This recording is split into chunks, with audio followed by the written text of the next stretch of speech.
చూడండి, ఇందులో first bit చూడండి. ఒక రేఖ XY అక్షాలను ఖండించి బిందువులను కలుపు రేఖాఖండ భాగమును 1:3 బిందువు 3:4 నిష్పత్తిలో విభజిస్తే ఆ రేఖ అక్షాలపై చేసే అంతరఖండాల లబ్ధం కనుక్కోండి అన్నాడు. సో ఒక్కసారి మీకు దీని గురించి ఎక్స్ప్లెయిన్ చేస్తాను, ఆ తర్వాత మనము ఈ ఆప్షన్ చూద్దాం. ఓకేనా? రైట్. చూడండి, ఒక రేఖ XY అక్షాలను ఖండించు బిందువులను కలుపు రేఖాఖండ భాగమును 1:3 బిందువు 3:4 నిష్పత్తిలో విభజిస్తే ఆ రేఖ అక్షాలపై చేసే అంతరఖండాల లబ్ధం అన్నది. అంటే XY అక్షాలు X అక్షం Y అక్షం ఉంటుంది కదా, దాన్ని రెండింటిని టచ్ చేస్తూ వేరొక లైను, అది 1:3 అనే బిందువు అనేది 3:4 నిష్పత్తిలో డివైడ్ చేస్తుంది అన్నమాట. చూడండి, ఒకసారి షార్ట్కట్లో చేద్దాం.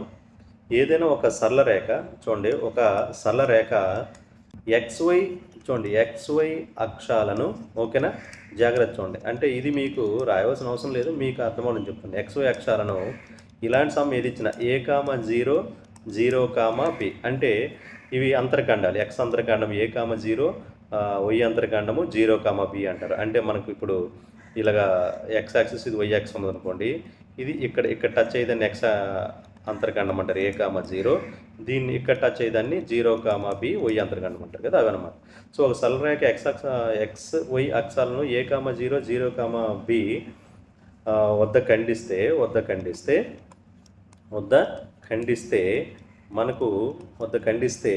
ఆ రేఖపై ఉన్న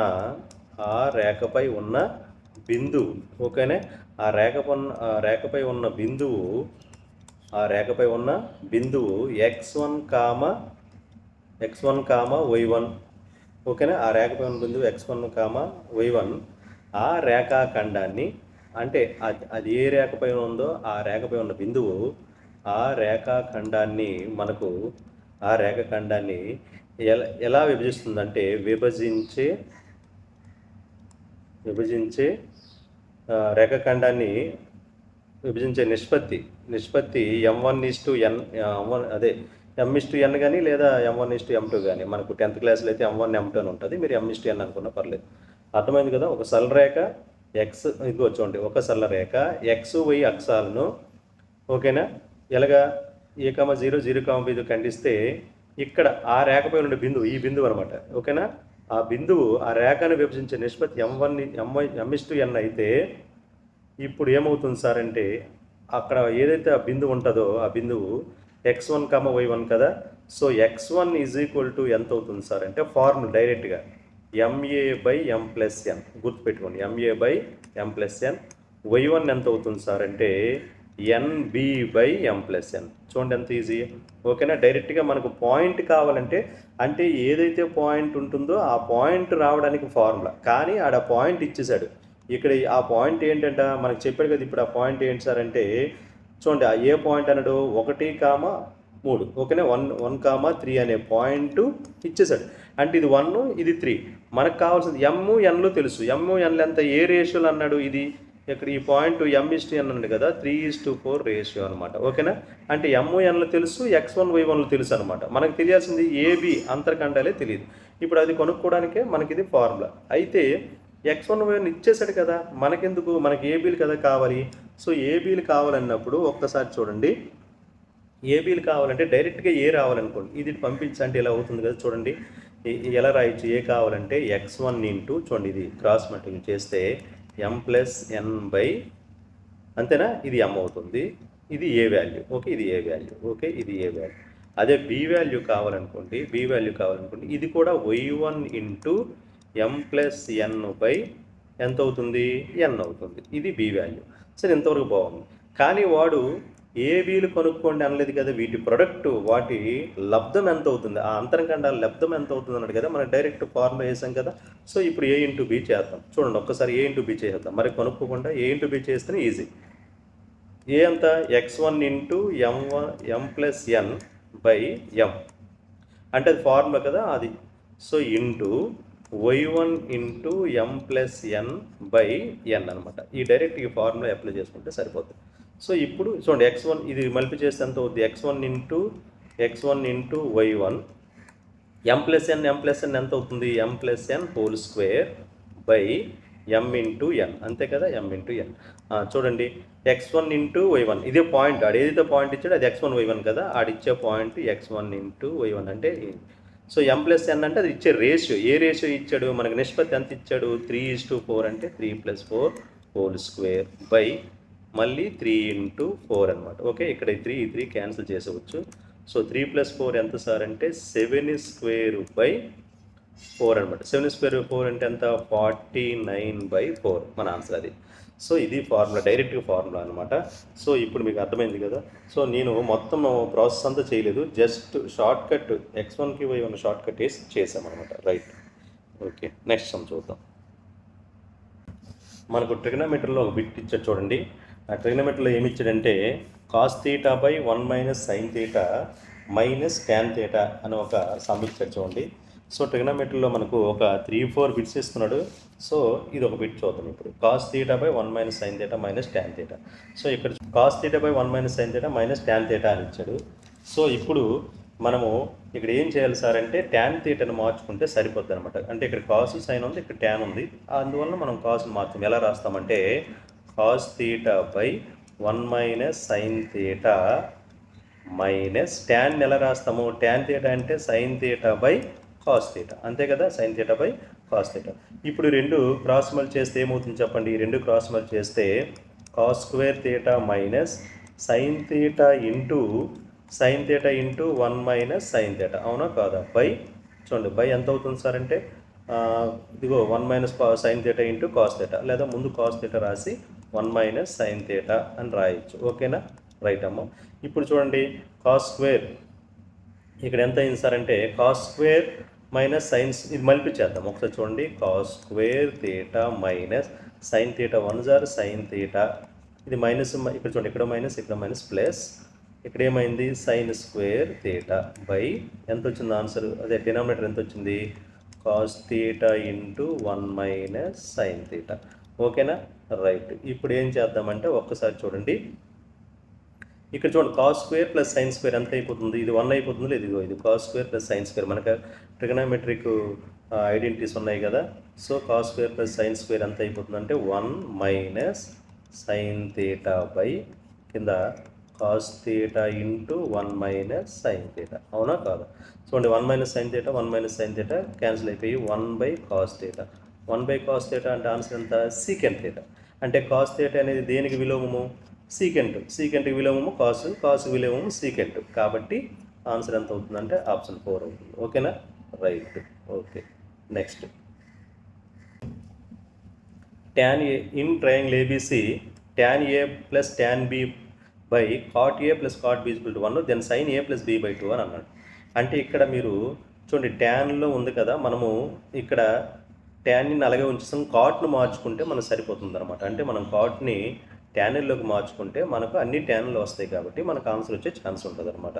ఇలాంటి సమ్స్ ఇస్తే మనము అలాగే చేయాలి. చూడండి sorry, tan A plus tan B అది పైది అలాగే ఉంచి డినామినేటర్ మాత్రం నేను రాస్తానంటే 1/tan A అని రాసుకోవచ్చు, అవునా కాదా, 1/tan A ప్లస్ దీని బాగుంది పైది అలాగే ఉంటుంది, కిందది ఏమవుతుంది సార్ అంటే రెసిప్రోకల్ అవుతుంది. ఓకేనా, రెసిప్రోకల్ అవుతుంది అనమాట. సో ఇప్పుడు ఈ రెండు చూడండి, ఇది పైకి తెలుసు కదా క్రాస్ మల్టిప్లికేషన్ అంటారు, అడ్డుగుణకారం. cot B into 1 cot B plus tan A into 1 tan A, అందువల్ల tan A plus tan B అనేది ఇక్కడ వస్తుంది. tan A plus tan B by cross multi చేస్తే ఎంత వస్తుంది, tan A tan B, tan A into tan B, ఇంతవరకు బాగుంది. ఇప్పుడు ఇది డినామినేటరు మనకు మళ్ళీ రెసిప్రోకల్ అవుతుంది కదా, విలోమం అవుతుంది, రివర్స్ అవుతుంది. అంటే ఇది పైకి వెళ్తుంది, ఇది కింద ఉండిపోతుంది. మీకు అర్థమైంది కదా, ఇది పైకి వెళ్తుంది. సో ఇది పైకి వెళ్తే ఇది కింద డినామినేటర్ ఉండిపోతుంది. మీకు అర్థమైందా ఇక్కడ మరి, అంటే ఎక్కువ స్టెప్స్ మనం వేయకుండా మీకు చెప్తున్నాను. ఇప్పుడు సపోజ్ ఇక్కడ 1/2 ఉంది, 2/1 అవుతుంది కదా, 1 ఇక్కడే ఉండిపోతే 2 పైకి వెళ్తుంది. అంటే ఇది ఒక్కటే మిగులుతుంది, ఈ రెండు క్యాన్సిల్ అయిపోతాయి. అంటే ఎంత మిగులుతుంది మనకు, so tan A into tan B మిగిలింది. కానీ ఇదంతా దేనికి ఈక్వల్, ఇదంతా 1కి ఈక్వల్ కదా, సో ఇదంతా 1కి ఈక్వల్. అర్థమైంది కదా మీకు. ఇప్పుడు ఏమవుతుంది సార్ అంటే ఒక్కసారి చూడండి, ఇప్పుడు tan A = ఎంత అవుతుంది చెప్పండి, tan A = 1/tan B అవుతుంది. అటు పంపించాను బై అయింది. సో 1/tan b అంటే ఎంత? 1/tan b అంటే cot b కదా. ఇప్పుడు 1/tan అంటే ఎస్ cot b ఓకేనా, ఎందుకంటే cotకి reciprocal. tan a is equal to cot b వచ్చింది. tan a is equal to cot bని ఎలా రాయొచ్చు అంటే మళ్ళీ tan 90 minus theta. tan 90 minus theta అనే cot థీటా. కాబట్టి ఈ cot bని tan 90 మైనస్ b అని రాశాను. ఇక్కడ చూడండి tan ఉంది, ఇక్కడ tan ఉంది. అంటే ఏ ఎంత అయింది? ఏ ఎంత అయింది సార్ అంటే 90 మైనస్ b అయింది. ఇప్పుడు ఈ మైనస్ బి వస్తే A plus B is equal to 90. A plus B is equal to 90 వచ్చింది కదా. మరి ఏ ప్లస్ బి 90 వస్తే వాడు అడిగింది ఏంటి? సైన్. ఇదిగో sine A plus B by 2 అడిగాడు. Sine A plus B by 2 అడిగాడు. Sine A plus B by 2 అంటే 90/2. Sign 90/2 sign 90/2. సైన్ 90/2 అంటే సైన్ 45. సైన్ 45 వాల్యూ ఎంత? 1/√2. 1/√2 మనకు ఆప్షన్ 1 అనమాట. ఓకేనా, 1/√2. అర్థమైంది కదా. సో ఇది next, if secant 45 into cos 90 minus Y is equal to 1, 0 less than Y less than 90 అనే సమ్ ఇచ్చాడు. సో అయితే ఇప్పుడు వై ఎంత అయినా కోణం వై ఎంత అని అడిగాడు. ఓకేనా. సో ఇప్పుడు దీన్ని ఏం చేస్తారంటే సింపుల్గా చూడండి, secant 55 into cos 90 minus theta లాగా ఉంది కదా. లేదు, ఇది కాస్ 90 మైనస్ థీటా ఏమవుతుంది? సైన్ థీటా అవుతుంది. సైన్ వై అవుతుంది. That is 1. అంతే కదా. Cos 90 minus theta sine theta. ఇప్పుడు నాకు సైన్ వై కావాలి. అవునా, వేరియబుల్ ఇదే కదా, వైయే కదా కావాలి మనకు. 1/సీకెంట్ 55 అవుతుంది. సీకెంట్ 55 వాల్యూ ఎంత అంటే 1/సీకెంట్ 55 అంటే కాసే కదా. కాస్ 55 అవుతుంది. అంతేనా కాదు? అర్థమైంది కదా. 1/సీకెంట్ థీటా అంటే కాస్కి విలోమము సీకెంట్ కాబట్టి కాస్ 55 అయింది. సో ఇప్పుడు సైన్ వై మనం ఇప్పుడు సైన్ వైని కాస్ కదా రాసాము, సైన్లో రాసుకోవచ్చు. ఎందుకంటే సైన్ 90 మైనస్ థీటానే కాస్ థీటా అనమాట. అంటే ఇప్పుడు రెండు వైపులో సైన్ ఉంది కదా. సైన్ ఉంటే అప్పుడు సైన్ క్యాన్సిల్ అనకూడదు అలా, కానీ ఓకే మనం చేసుకుందాం. So Y is equal to 90 minus 55. అవునా కాదా? Y is equal to 90 minus 55 అంటే ఎంత అవుతుంది? 35. That's your answer. 35 ఆప్షన్ 4 అనమాట. అర్థమైంది కదా. That's it. Application of trigonometry అనమాట ఇది. ఒక టవర్ యొక్క ఎత్తు మరియు దాని నీడల నిష్పత్తి 3:1 అయినా ఆ సమయంలో సూర్యకిరణాలు భూమితో చేరుకోనము అన్నాడు. ఓకేనా. అంటే టవర్ ఒకసారి చూడండి, ఇది ఒక టవర్ అనుకుందాం.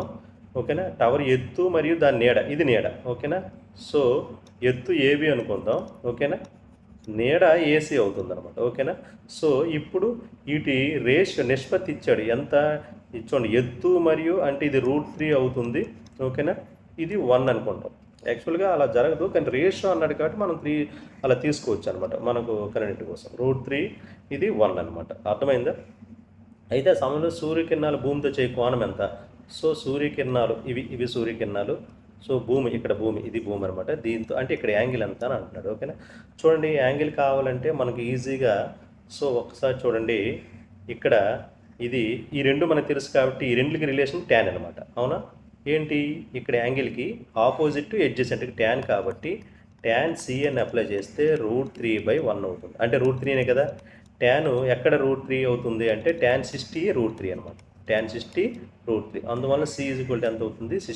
60 అంటే ఎంత? π/3 అనమాట. అంతే కదా, π/3. ఓకేనా. రైట్, ఇదే మన ఆన్సర్. ఇంకో సమ్ చూడండి, 40 తలాలు మరియు 62 అంచులు. తలాలు అంటే ఫేసెస్, 62 అంచులు ఎడ్జెస్. ఓకే, ఘనాకార వస్తువు గల శీర్షాలు. ఓకే, వెర్టిసెస్ అడుగుతున్నాడు, శీర్షాలు అడుగుతున్నాడు. ఓకేనా. చూద్దాం. ఇది చాలా ఈజీ, మనకు ఒక్క స్టెప్తో ఆన్సర్ అయిపోతుంది. ఏంటి సార్ అంటే మనకు యూలర్స్ ఫార్ములా అని ఒకటి ఉంటుంది. మనకు 8th క్లాస్లో యూలర్స్ ఫార్ములా ఉంది. ఆ ఫార్ములా అప్లై చేసి సరిపోతుంది. ఏంటి, ఈ మూడింటికి రిలేషన్ ఎడ్జెస్ అలాగే వెర్టిసెస్కి ఫేసెస్కి మనకు F+V is equal to simple F+V is equal to E+2. అంటే ఏంటి సార్ అంటే ఇది యూలర్స్ ఫార్ములా. ఏ గణముకైనా, ఏ ఒక్క ఘనాకార వస్తువుకైనా ఫేసెస్ ప్లస్ వెర్టిసెస్ అంటే తలాలు మరియు శీర్షాలు ఆ రెండు యాడ్ చేస్తే ఎంత ఉంటుందో, ఎడ్జెస్కి ఒక 2 యాడ్ చేస్తే అంతే ఉంటుందని అంటాడు. సో ఫేసెస్ తలాలు ఎన్ని? 40 ప్లస్ వెర్టిసెస్ ఎన్నమ్మా? వెర్టిసెస్ ఇక్కడ మనకు తెలియదు, మనం అదే కనుక్కోవాలి. ఎడ్జెస్ ఇచ్చాడు 62 ప్లస్ 2 అనమాట. ఇప్పుడు V ఈజ్ ఈక్వల్ టు ఇదంతా 64 కదా. సో 64లోంచి 40 తీసేయండి, అంతే. అటు పంపిస్తే -40. 64లో 40 తీస్తే ఎంత? 24. So that's it, second option. Right. ఇక్కడ చూడండి, in the following quadrilateral which is not always cyclic. Okay, square, rectangle, isosceles, trapezium and parallelogram అంటే కింద ఇవ్వబడిన చతుర్భుజాల్లో ఎల్లప్పుడూ చక్రీయం కానిది. అసలు చక్రీయం అంటే ఏంటనేది మనం ఒకసారి చూస్తే అది చక్రీయం కానిది ఏంటంటే అర్థమవుతుంది. ఒక సర్కిల్ ఉందనుకోండి, ఈ సర్కిల్ లోపల కరెక్ట్గా ఫిక్స్ అవ్వడం అంటే, సో ఆ ఏదైనా నువ్వు ఒక చతుర్భుజం తీసుకున్నావు అనుకో, దాని అన్ని శీర్షాలు అన్ని వెర్టిసెస్ కూడా ఇందు లోపల ఉంటేనే అది సైక్లిక్ అంటే చక్రీయము అంటారు. ఓకేనా? సో అది అలా జరిగేవి ఏవి అని అడుగుతున్నాడు. సింపుల్, మనం పెద్దగా ఇక్కడ ఆలోచించాల్సిన అవసరం ఏం లేదు. సో చతురస్రము ఆ స్క్వేర్ అనేది అవుతుందా అంటే ఎస్, స్క్వేర్ అనేది మనము ఎగ్జాక్ట్గా స్క్వేర్ అనేది ఇందులో మనము ఖచ్చితంగా అంటే సైక్లిక్ చేయొచ్చు. స్క్వేర్ రైటే. దీర్ఘచతురస్రం కూడా అవుతుంది, ఓకేనా? అంటే మనం దీర్ఘచతురస్రం కూడా అంటే నేను సర్కిల్ కరెక్ట్గా రాయట్లేదు. ఓకే, ఇక్కడ మనకు మ్యాటర్ అది కాదు కదా. సో దీర్ఘచతురస్రము అవుతుందన్నమాట. ఓకే, రెండోది నెక్స్ట్ సమద్విబాహు సమలంబ చతుర్భుజం. సమద్విబాహు సమలంబ చతుర్భుజము అంటే ఇక్కడ చూడండి, ఇదిగో ఈ రెండు ఇక్కడ కరెక్ట్గా చెప్పాలంటే ఇదిగో ఇది కొంచెం ఎక్కువ ఉంటే ఇది కొంచెం తక్కువ ఉండే ఇలాంటిది అనమాట. అంటే ఇదిగో మీకు కరెక్ట్ బయట వేయాలంటే రెండు బయట వేస్తాను మీకు ఇలాంటిది ఇది. ఓకేనా? ఇది సమద్విబాహు సమలంబ చతుర్భుజం అంటే ఐసోస్లెస్ ట్రెపీజియం అంటారు. ఈ రెండు సేమ్ ఉంటాయి. అలాంటిది కూడా అవుతుంది మనకు అవంది ఏదైనా సరే అంటే సమాంతర చతుర్భుజం అవుతుంది, ప్యారలగ్రామ్ అవుతుంది. సార్ సమాంతర చతుర్భుజం ఎందుకు అవుతుందంటే మీరు ఒక్కసారి చూసుకోండి. అందుకే మనకు 9th క్లాస్లో ఇవన్నీ ఉన్నాయన్నమాట. ఏంటి సార్ అంటే ఒక సమాంతర చతుర్భుజం అనేది సైక్లిక్ కాదు. ఒకవేళ దాన్ని సైక్లిక్ అంటే లోపల పెడితే, సైక్లిక్ అంటే ఈ సర్కిల్లో పెడితే అది ఎలా మారుతుందంటే రెక్టాంగిల్ లాగా మారుతుంది అని అర్థం. ఓకేనా? సో అందువల్ల సమాంతర చతుర్భుజం అనేది ఇది కూడా మీకు అడగొచ్చు కదా, సమాంతర చతుర్భుజం సైక్లిక్ అయితే అంటే చక్రీయం అయితే అది ఏమవుతుంది, రెక్టాంగిల్ అవుతుంది. ఓకేనా? అందువల్ల ఆన్సర్ ఏమవుతుంది సార్ అంటే సమాంతర చతుర్భుజమే మనకు చక్రీయము కాదు. ఇది ఆన్సర్.